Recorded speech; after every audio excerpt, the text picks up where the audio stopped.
Hello everyone and welcome to what will hopefully be the last episode in the restoration of my BMW E28 subframe. In the last episode you saw me repaint all of the stuff that we took off the car in the first episode, and the goal of today's video is to get all of this stuff back onto the car. But before we can do that, we need to take care of the rusty subframe mounts that are currently on the car, and for that I'm going to call in the reinforcements of one of my mates, Elias, who is really good at welding.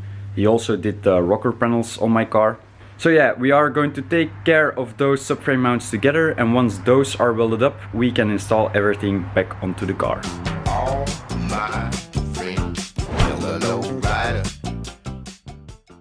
The mounting exists out of several layers of metal that hold a steel pipe, which normally contains the bolt that holds the subframe.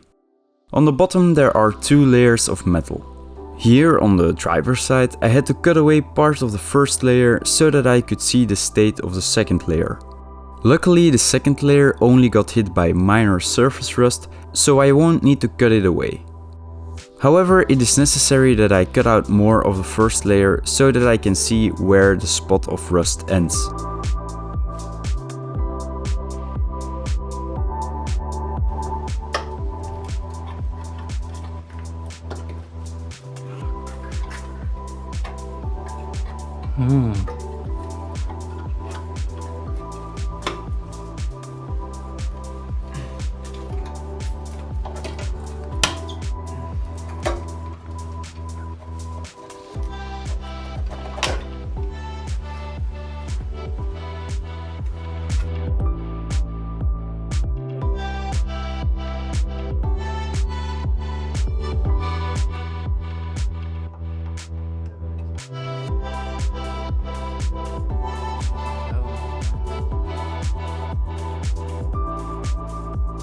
Then I cleaned up the surface with a wire wheel and then covered the area with a rust converter.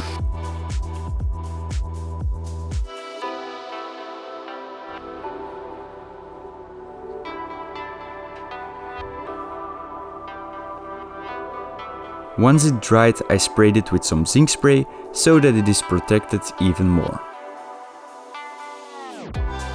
The passenger side needs a similar treatment, but here the rust is way worse, so I will need to cut into the second layer because there is a big hole in it and the metal is very thin.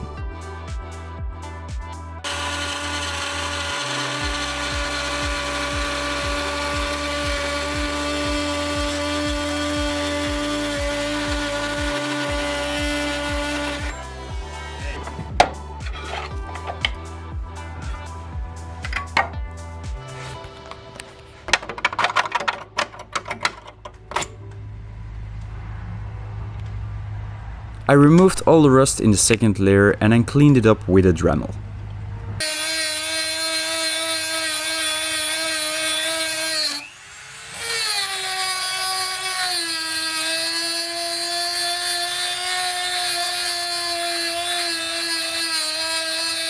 Now we can start with the welding. We are going to start with the driver's side since it will be the easiest. I fabricated a metal piece that fits very nicely and then Elias can weld it in.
And just like that, the driver's side is done.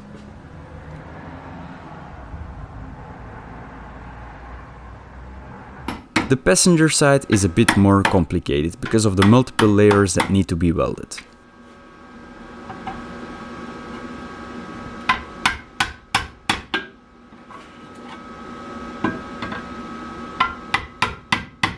With the second layer welded in, I used the grinder and the Dremel to sand down the welding beads as flat as I can, so that there is enough room for the second piece of metal to go over it.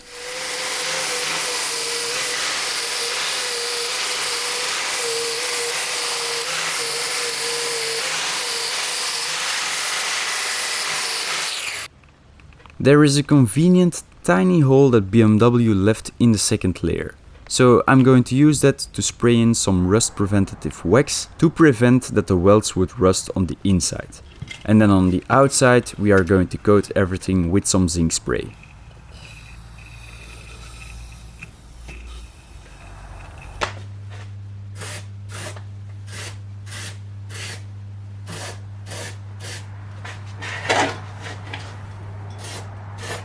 And with all of that done, the first layer can get welded in.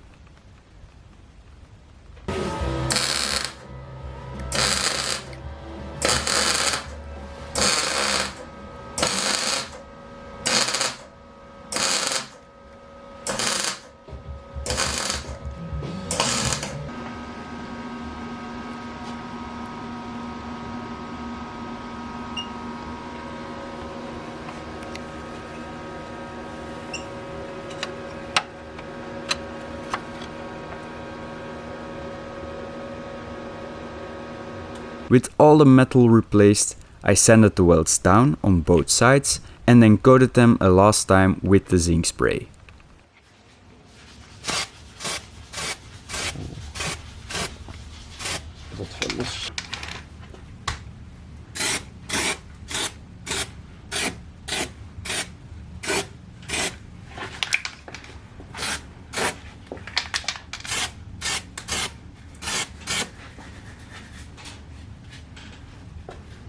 To blend in our fix, I bought myself a bottle of undercoating together with a designated paint gun.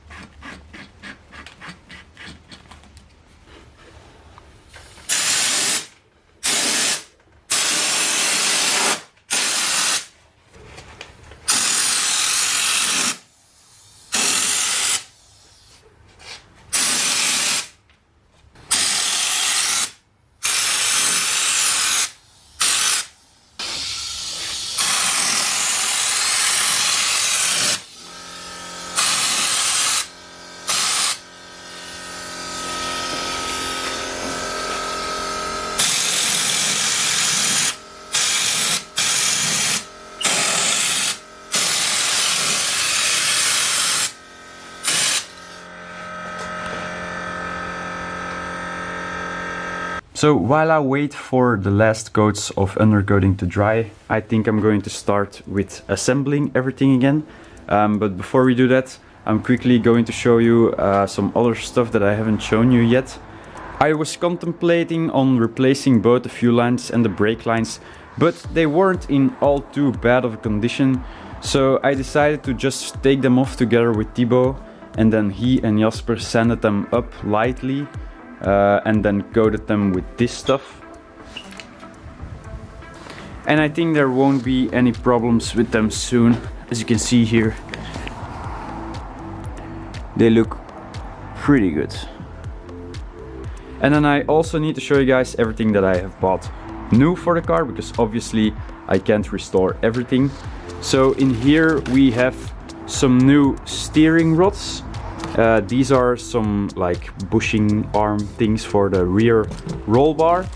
Over here we've got all the lower control arms in the front. This is a big steering bar that connects the two steering rods, I guess. I don't know how I need to explain, but you'll see that when it's installed on the car. These arms are for the front roll bar. And then we have some bushings for one of the roll bars as well. So before all of that stuff can go back on, I need to wait for the undercoating to dry. And then I also need to paint another layer of the car's color over it. And once that is done, everything can go back on. But in the meanwhile, I can already start with rebuilding the subframes, just preparing them to go back on the car to save some time.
With the differential back together, we are attaching it to the front subframe beam so that we can mount them on the car as a unit.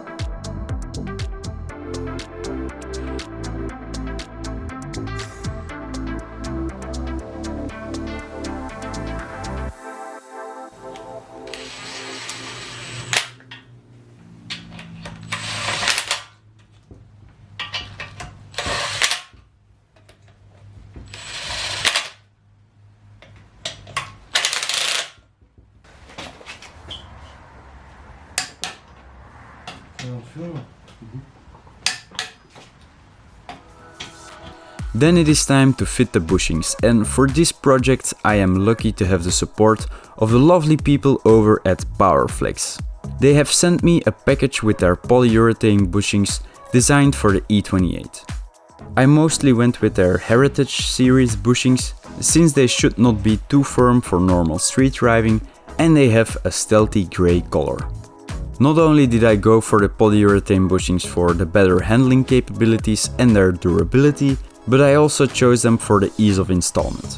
So let's throw the first ones on. First I'm going to install the ones on the trailing arms. Every bushing kit comes with an intuitive manual, so it is very hard to make mistakes. Basically it comes down to putting a thin coat of the supplied grease on every part, then sliding in the bushings into their position, and then the metal sleeve needs to be pushed through the bushings.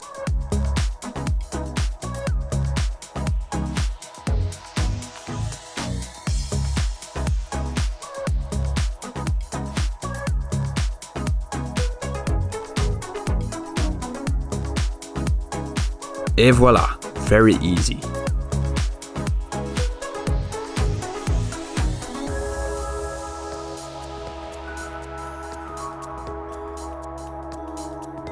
I also got some bushings for the arms that hold the roll bar, and those, as you can imagine, are also very easy to install.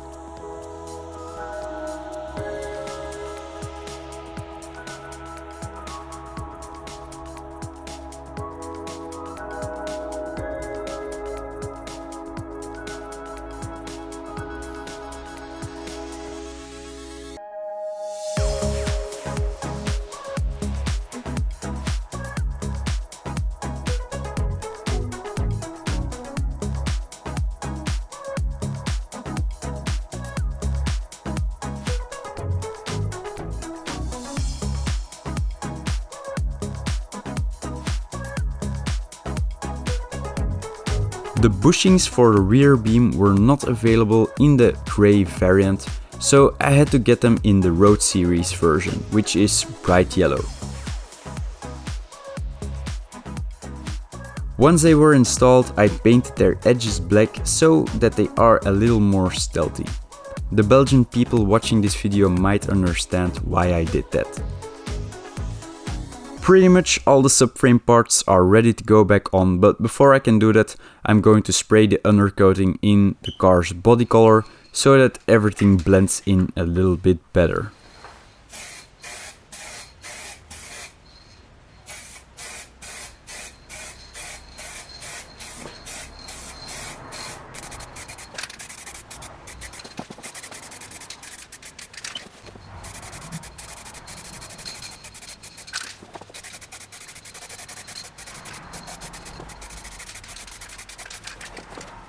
After a couple of coats it looks okay, but in the driver's side wheel well something weird has happened.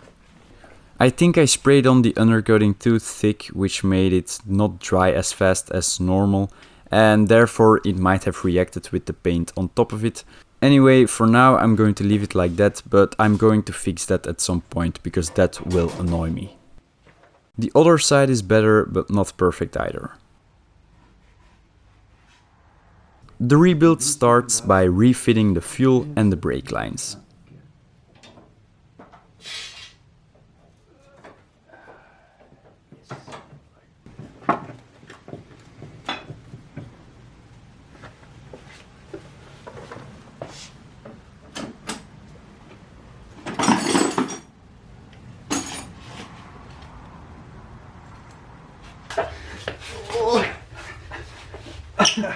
Oké, haak erin.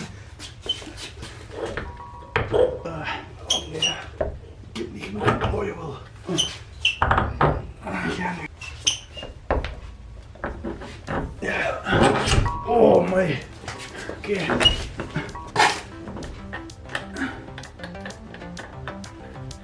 Ja. What the fuck? Ja. Oh my. Halleluja. Oeh.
Before we mount the steering box again, I'm going to try to adjust it so that there is no more play in the pitman arm.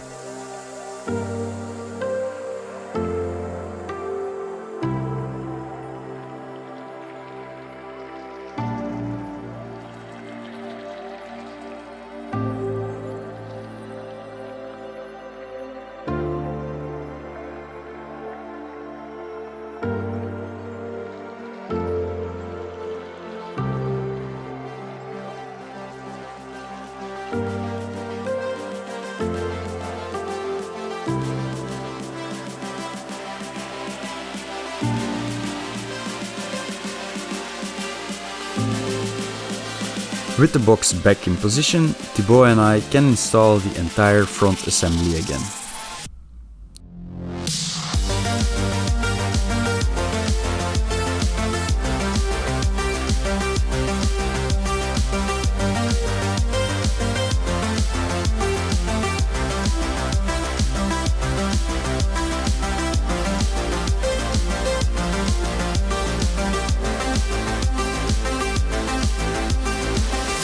Looks pretty good, but there still is some stuff to do before the car can be put back on its wheels.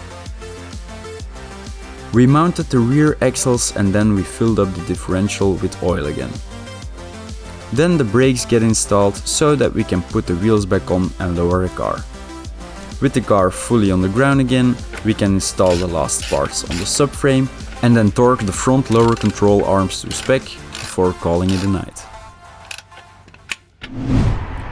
Okay boys and girls, so the subframes got finished yesterday and it is time to show you some satisfying before and after shots.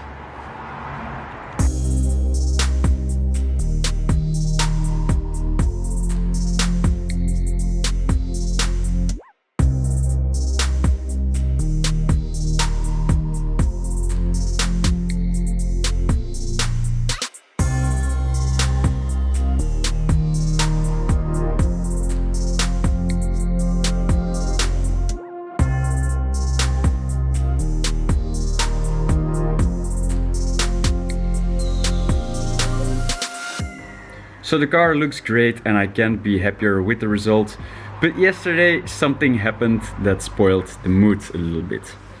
Obviously, because I took off the brake lines, I had to bleed the braking system again. So I went ahead and poured some brake fluid into the container on top of the brake master cylinder, and that is when I spotted that one of the brake lines was leaking. So yeah, this sucks big time because it means that I still can't drive the car and I feel like an idiot, because if I remember correctly, there was somebody in the comments that warned me for exactly this. So yeah, if I find this comment, I will put it here somewhere, and you were definitely right. So yeah, it is a lesson learned. The next time I will definitely replace all the lines when everything is off the car. And then yeah, in a future episode I will have to do this. If there is somebody in the comments that knows a good kit to do this, let me know, because I have no experience with bending brake lines and stuff. So yeah, let me know. Something else that I have taken away from this project is that the next time I'm going to get all the nuts and bolts zinc coated, because that's actually not that expensive. And it would have made everything look way better. But yeah, when you make mistakes, it means that you are growing your skills and your knowledge, so I'll take that as a positive thing.